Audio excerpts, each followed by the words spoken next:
Sam Barber, wrestling season is upon us. You got the annual Black and Blue this coming weekend. Tell me what you got going on. Yeah, we're excited. Another great year kicking off. We're going to have our Black and Blue matches. It's our ranking series, so we've been wrestling matches, for the last few weeks, Saturdays primarily, helping guys get used to, really refining their process, getting ready.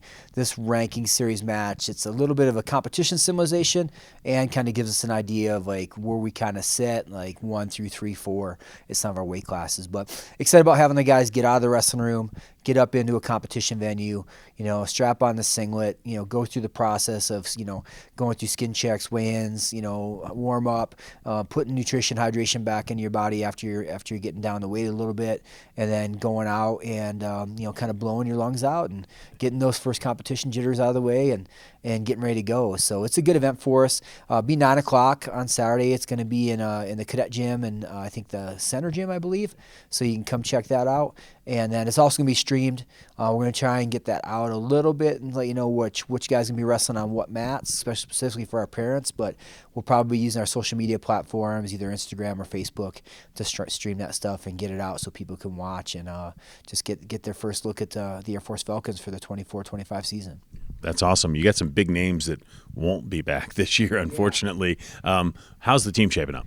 It's it's gonna be a great new young team. It's gonna be a bunch of fresh faces, and it's gonna be the faces will be different, the names will be different. I think the effort, the execution, the results are eventually going to be the same, right? So that part of it, yeah, for sure going to be some new names, some new faces, but we're really, really pleased with the development of and the growth and the attitude.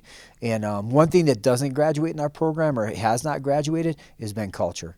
In the culture and the desire to compete at a high level, that hasn't graduated. Some experience, yes, but we'll get guys there. Our program is based on recruiting and retention and development, and we've had good recruiting where we have 2 back-to-back top 21 recruiting classes. We've got that coming in. We've had some guys that have been in our program for 4 years that have been behind some of those bigger names.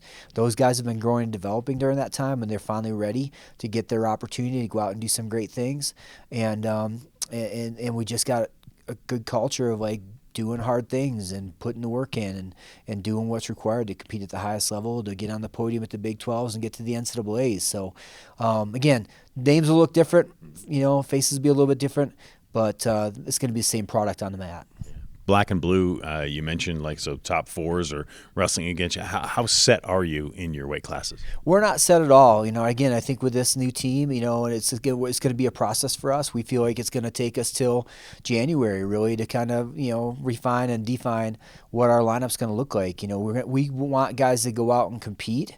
We are more interested in how they do against coach. Athletes are going to see in the coaches ranking, what they're doing to build their RPI, metrics and opportunities and results are going to allow them to be in the Big 12 medal rounds and the NCAA tournament. So we gauge our guys how they do in competition. And the other thing that happens with that is it allows guys to come to practice and open up and be free. You don't have to wrestle in a way that you're trying to protect what you do or how you compete with your teammate. That's not how we're going to define who starts for us and who represents the Falcons in Tulsa and Philadelphia, right? We want you to come to practice, focus on getting better, have your best effort every day, grow, develop, and focus on beating the top 1% in the country. You got the free event this weekend, so if people really like wrestling, they can come out and see that. Then you'll have to start charging, and you'll have some events before Oklahoma comes in here for that home opener. Yeah, season tickets, right? That's a big deal for our program. So, if you want to support our program, buy season tickets. Even if you can't, come, donate those tickets for Tickets to Troops, right? There's ways you can donate those tickets back to organizations that can get involved. We can't take them back as a staff anymore. We've changed that process a little bit, but there's organizations out there you can get smart, get creative on your own.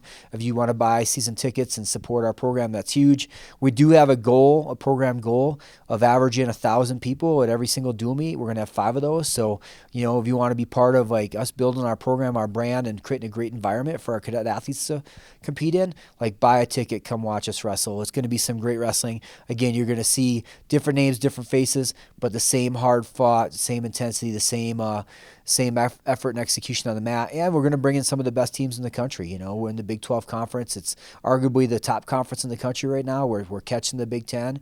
So when that kicks off right away with a bang on the 8th of November at 8 o'clock with Oklahoma University, who's going to be a top 15 team. So you'll get to see some of the best wrestling in the country.